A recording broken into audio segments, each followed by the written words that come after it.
Hello, students. All of you are most welcome. Students, today's topic is differentiation part 2. As you know, इससे पहले हम differentiation का एक video और बना चुके हैं और आप जानते हैं कि ये वीडियो फिजिक्स में जो न्यूमेरिकल्स में प्रॉब्लम आती है और उसमें मैथ्स का यूज होता है, स्पेशली फॉर कैलकुलस। कैलकुलस का जो यूज होता है और उसमें डिफरेंशिएशन और इंटीग्रेशन का जो पार्ट है, जो कि डेरिवेशंस में बहुत ज़्यादा उसका एप्लीकेशन है, तो उसकी वजह से हमने डिफरेंशिएशन के वीडियो बनाए हैं। और ये बहुत ज़्यादा डीप स्टडी के साथ तो नहीं है, क्योंकि वो तो फिर मैथ्स में है। मेरे मैथ्स के जो वीडियो हैं कैलकुलस के, उनमें डिटेल में सब ये बताया गया है। उसमें JEE एडवांस तक के भी क्वेश्चन वगैरह सब दिए हुए हैं। लेकिन यहाँ पर ये फिजिक्स के जो स्टूडेंट्स हैं, उनके सामने जो प्रॉब्लम आती है कैलकुलस से रिलेटेड, उनके लिए ये डिफरेंशिएशन के टॉपिक पर हमने 2 वीडियो बनाए हैं। वैसे एक वीडियो से काम चल सकता था, लेकिन 2 बनाए हैं जिससे कि कोई ओवरलैपिंग ना हो। तो उस फर्स्ट वीडियो में हमने डिफरेंशिएशन का मीनिंग बताया था, कुछ फॉर्मूले बताए थे, जैसे बेसिक फॉर्मूले बताए थे, कुछ ट्रिग्नोमेट्रिक रेशियो के फॉर्मूले बताए थे, कुछ क्वेश्चंस कराए थे, और उसके अलावा प्रोडक्ट रूल और कोसेन रूल या फिर डिवीजन रूल के बारे में बताया था। और बाकी की जो मेथड्स हैं या फॉर्मूले हैं 2-3, वो हम इस वीडियो में बताएंगे। जैसे कि पहला मेथड ले लेते हैं, और उससे पहले आपका एक बार फिर स्वागत करते हैं आपके और हमारे चैनल फिजिक्स ओम जय गुरु में। और इसमें फर्स्ट मेथड, यानी 3 मेथड तो उसमें हो गए, तो फोर्थ मानिए या इस वीडियो का फर्स्ट मेथड मानिए, इसको हम फंक्शन ऑफ फंक्शन या चेन रूल बोल सकते हैं। तो थोड़ा लिखते हैं, चेन रूल। और मैं इसे अपनी भाषा में फंक्शन ऑफ फंक्शन मेथड भी बोल देता हूं।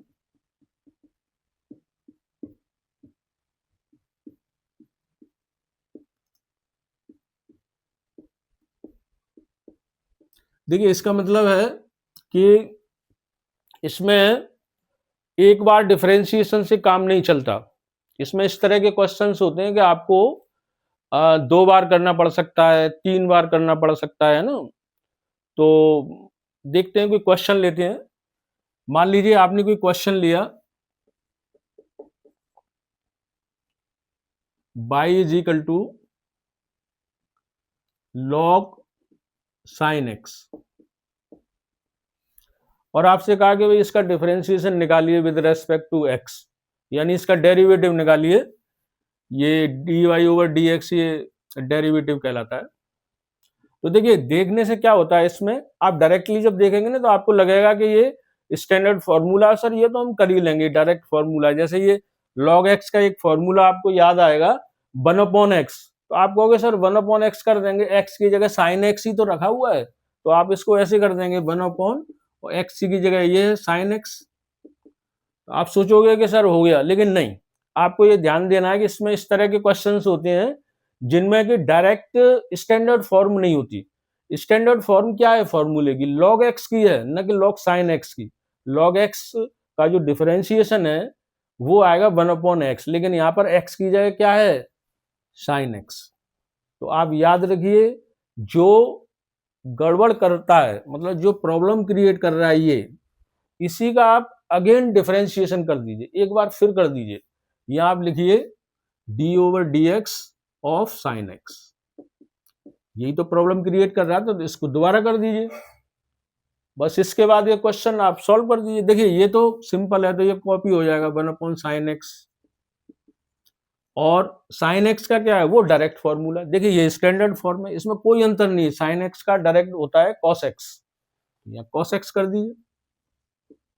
तो ये हो गया cos x upon sin x, ये होता है cot x के बराबर। ये तो आपने देखा इसमें क्या किया, स्टैंडर्ड फॉर्म नहीं होती है, उसकी जगह कुछ और लिखा रहता है, तो हम उसको अगेन डिफरेंशिएट करते हैं ना, इसलिए इसको फंक्शन ऑफ फंक्शन मेथड दिया है। और कई बार ऐसा भी हो सकता है कि एक बार से 2 बार यहाँ किया, फिर एक बार और करना पड़ सकता है, कि ये उस पर डिपेंड करता है क्वेश्चन पर। जैसे और लीजिए, अब देखिए इसी क्वेश्चन को हम आगे बढ़ा देते हैं, मान लीजिए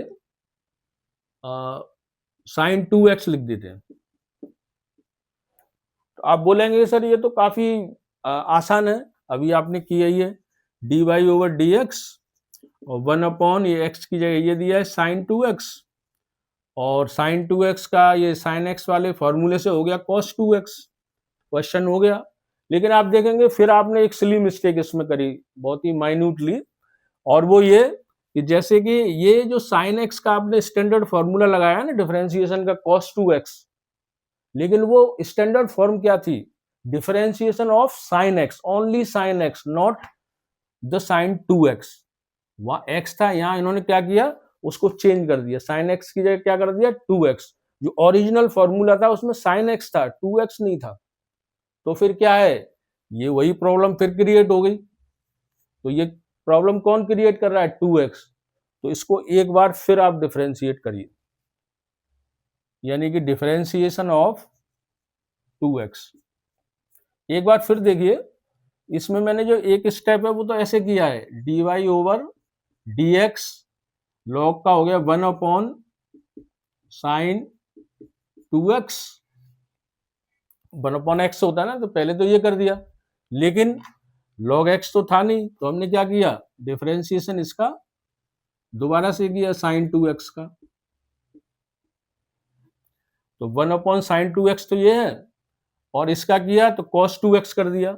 लेकिन यहाँ पर ये प्रॉब्लम आई गई, ये स्टैंडर्ड फॉर्म नहीं दी, यहाँ x होना चाहिए था, लेकिन क्या है 2x। तो ये एक बार फिर प्रॉब्लम क्रिएट हुई, इसलिए इसका फिर से हमने डिफरेंशिएशन किया है। अब इसके बाद फाइनल आंसर आ जाएगा cos अपॉन साइन मतलब cot 2x। ये तो सिंपल फॉर्मूला है, ये 2 कांस्टेंट है तो बाहर ले लीजिए, यहाँ लिख दीजिए ये यहाँ पर, और x का जो डिफरेंशिएशन करेंगे तो 1 आएगा, मल्टीप्लिकेशन में 1 का कोई मतलब नहीं है, तो आंसर आ जाएगा 2 cot 2x। तो आपने देखा है कि ये इसमें एक बार हुआ डिफरेंशिएशन, फिर उसके बाद दूसरी बार करना पड़ा, फिर थर्ड टाइम भी करना पड़ा, तो ऐसा भी हो सकता है इसमें ना। तो ये काफी मतलब इंपॉर्टेंट मेथड है, ये बहुत काम में आता है। चलिए एक आध क्वेश्चन और लेते हैं, फिर एक और मेथड बताएंगे।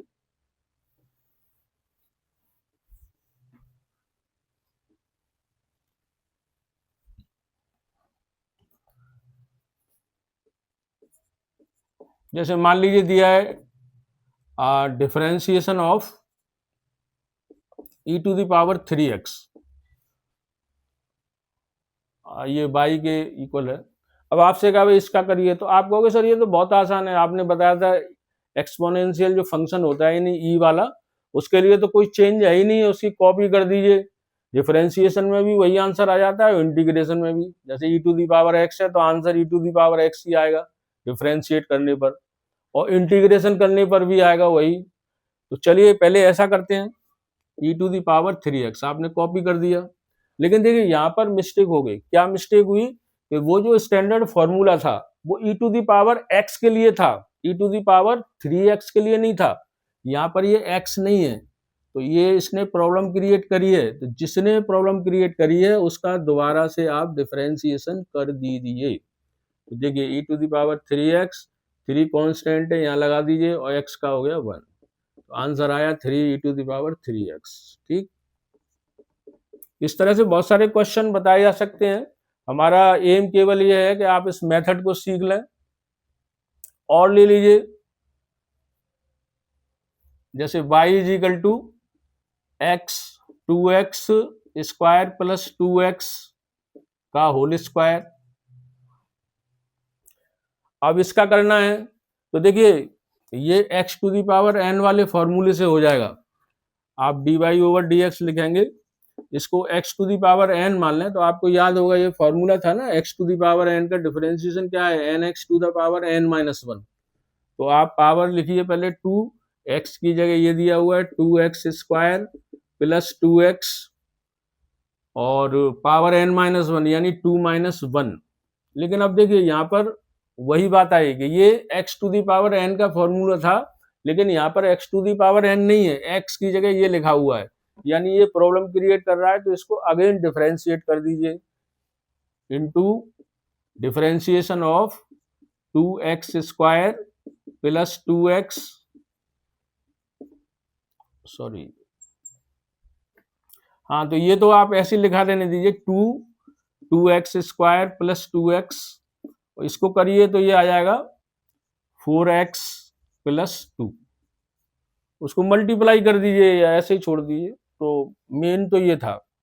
तो मैं समझता हूँ कि आप इस मेथड को समझ गए होंगे। क्वेश्चन तो हम और भी करा सकते हैं, लेकिन वो टाइम टू टाइम जब आएंगे तो उसको एप्लीकेशन में देखा जाएगा।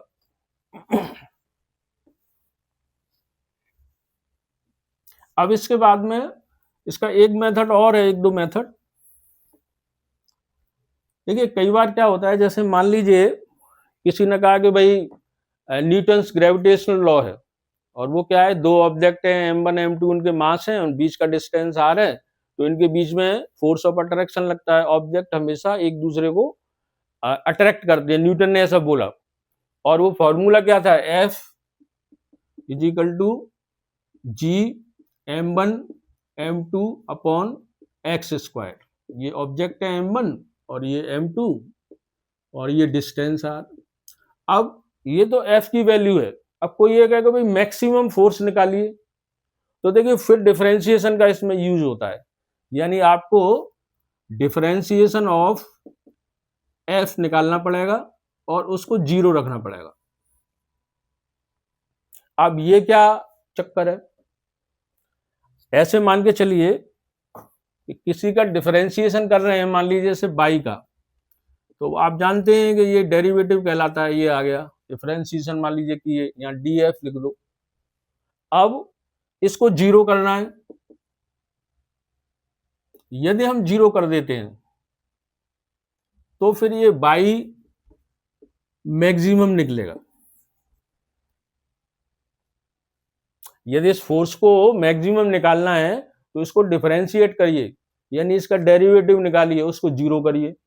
अब देखिए यहां से क्वेश्चन आप सोच सकते हैं कि मान लीजिए ये कोई डेरिवेटिव है और ये आपने 0 कर दिया, तो आप बोलेंगे सर ये आपने dy ओवर dx जो बताया था डिफरेंशिएशन की डेफिनेशन में, हमने क्या बताया था कि dy ओवर dx यदि हम ग्राफ से देखें तो ये क्या होता है, एक तरह का स्लोप होता है। ये क्या है, स्लोप, मतलब किसी कर्व पे निकालें इस तरह से, यानी कि आपको बताया था कि स्लोप, और ये बाई एक्सिस मान लीजिए, ये एक्स मान लीजिए, तो बाई और एक्स के बीच में जो ग्राफ बनता है स्लोप के रूप में, ये वो कहलाता है डिफरेंशिएशन। ये लास्ट वीडियो में हमने बताया था। और ये भी बताया था, आप बोलोगे सर आपने बताया था कि dy ओवर dx है, उसको tan थीटा भी लिख सकते हैं। स्लोप है, थीटा क्या एंगल, झुकाव है। इसको एक नाम m भी दिया गया था जो कि कोऑर्डिनेट ज्योमेट्री से रिलेटेड है।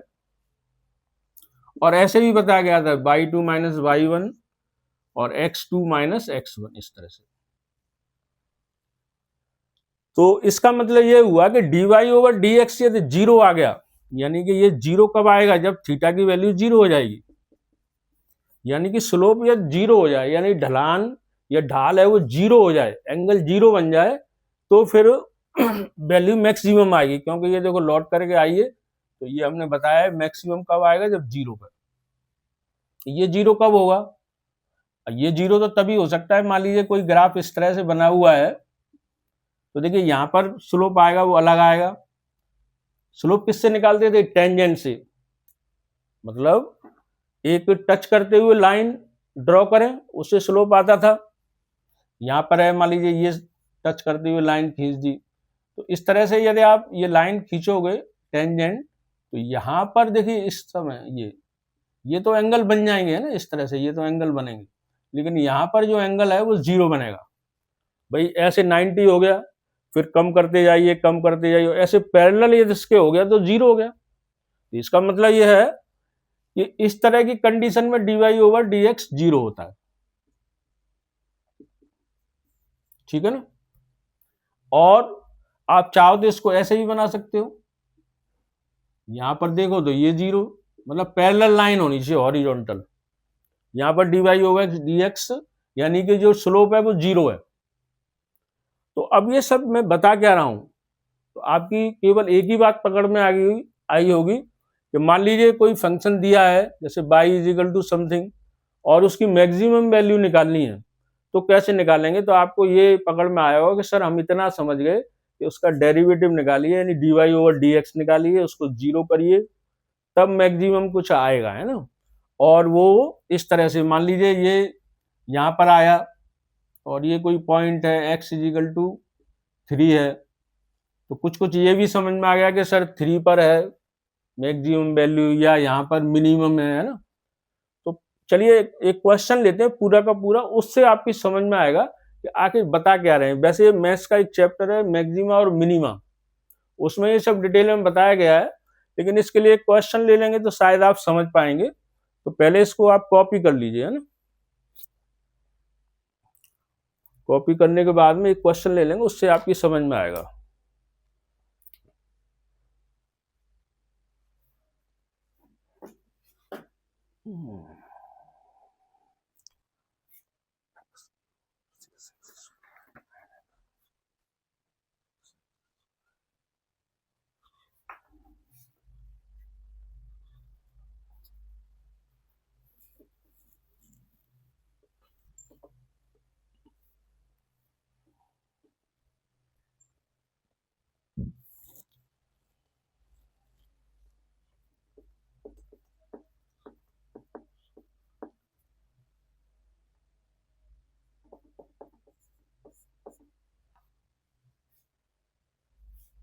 ये आप ये वाला फिगर है ना, काफी इंपॉर्टेंट है, इनको जरूर आप उतार लीजिए। वैसे पिछले उसमें मैंने कराए हैं ये, है ना, इनको कॉपी कर लीजिए आप अच्छी तरह।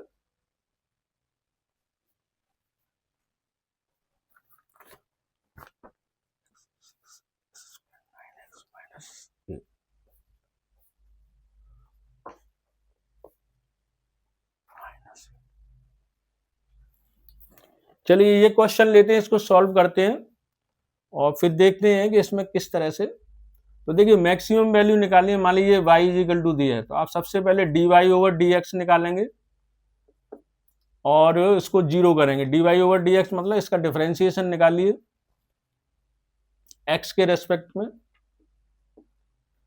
तो dy ओवर dx ये 3x स्क्वायर आ गया, ये 12x आएगा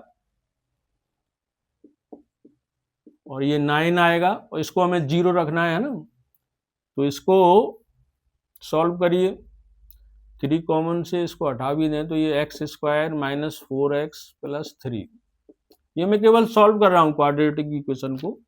तो एक्स स्क्वायर इसे दो पार्ट में कर लीजिए, 3x माइनस एक्स प्लस 3, और ये x कॉमन आ गया, x minus 3 minus 1 common, x minus 3। तो यहाँ से x minus 3 is equal to 0, यानी x इज इक्वल टू 3 आएगा, और x minus 1 is equal to 0, यानी x इज इक्वल टू 1। ये दो पॉइंट आ गए,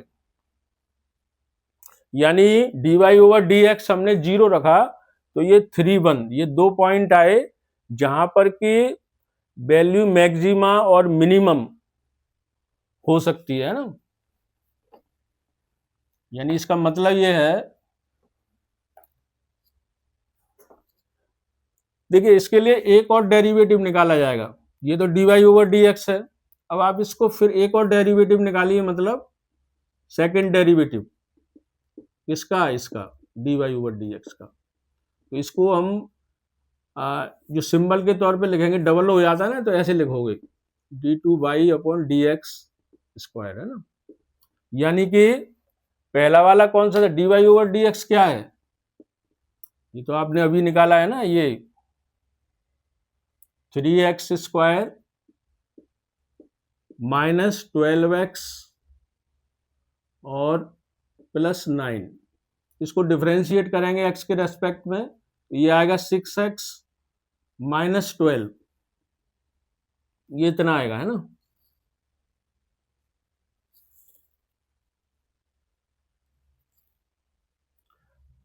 अब ये वाले जो पॉइंट हैं ये इसमें शिफ्ट करिए, पहले हम कर लेते हैं फिर इसका मीनिंग में समझाऊंगा आपको। मतलब इसमें फर्स्ट डेरिवेटिव निकाला, उससे ये निकल करके आई 3 1, इससे हमको ये पता चलता है कि मैक्सिमा और मिनिमा वैल्यू होगी। लेकिन हम कुछ और निकाल रहे हैं, उसके लिए सेकंड डेरिवेटिव निकाला, मतलब अगेन डिफरेंशिएट कर दिया तो ये आ गया। अब ये जो सेकंड डेरिवेटिव आया है इसको हम इन पॉइंट्स पर निकालेंगे। 2 पॉइंट निकाले थे at x is equal to 3, इस पर निकालिए तो ये आएगा, यानी कि एक्स की जगह 3 रख दीजिए इसमें, तो 6 इंटू 3 माइनस 12, ये आया 18 माइनस 12 यानी कि 6। देखिए ये पॉजिटिव वैल्यू है। पॉजिटिव वैल्यू का मतलब है कि मिनिमम, उल्टा होगा, पॉजिटिव आए तो मिनिमम और माइनस में आए, नेगेटिव में आए तो मैक्सिमम। ये पॉजिटिव आ रहा है तो मिनिमम, मिनिमम यानी कि x इजिकल टू 3 पर, x इजिकल टू 3 पर मिनिमम वैल्यू होगी। जैसे वो ग्राफ आया था ना इस तरह से यूं, तो ये मिनिमम वाली वैल्यू आ गई।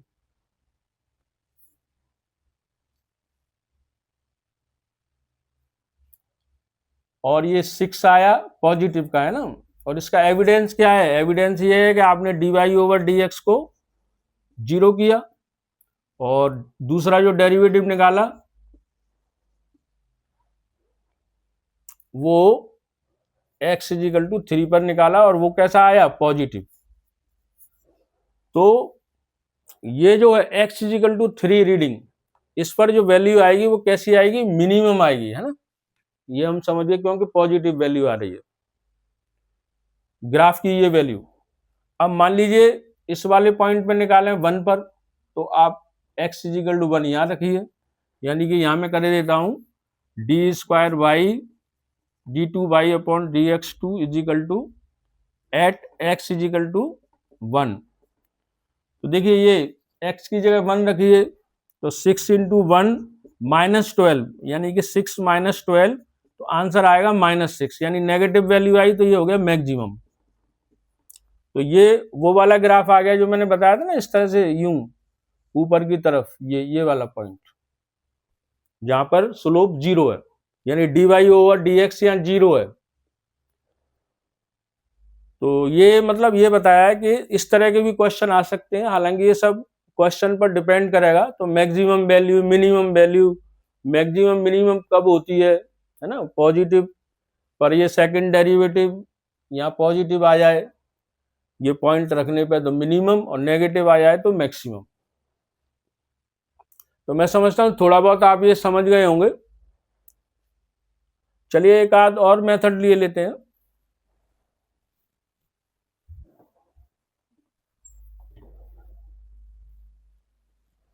वो लॉगरिथमिक मेथड है, लॉग मेथड शॉर्ट में कह दीजिए।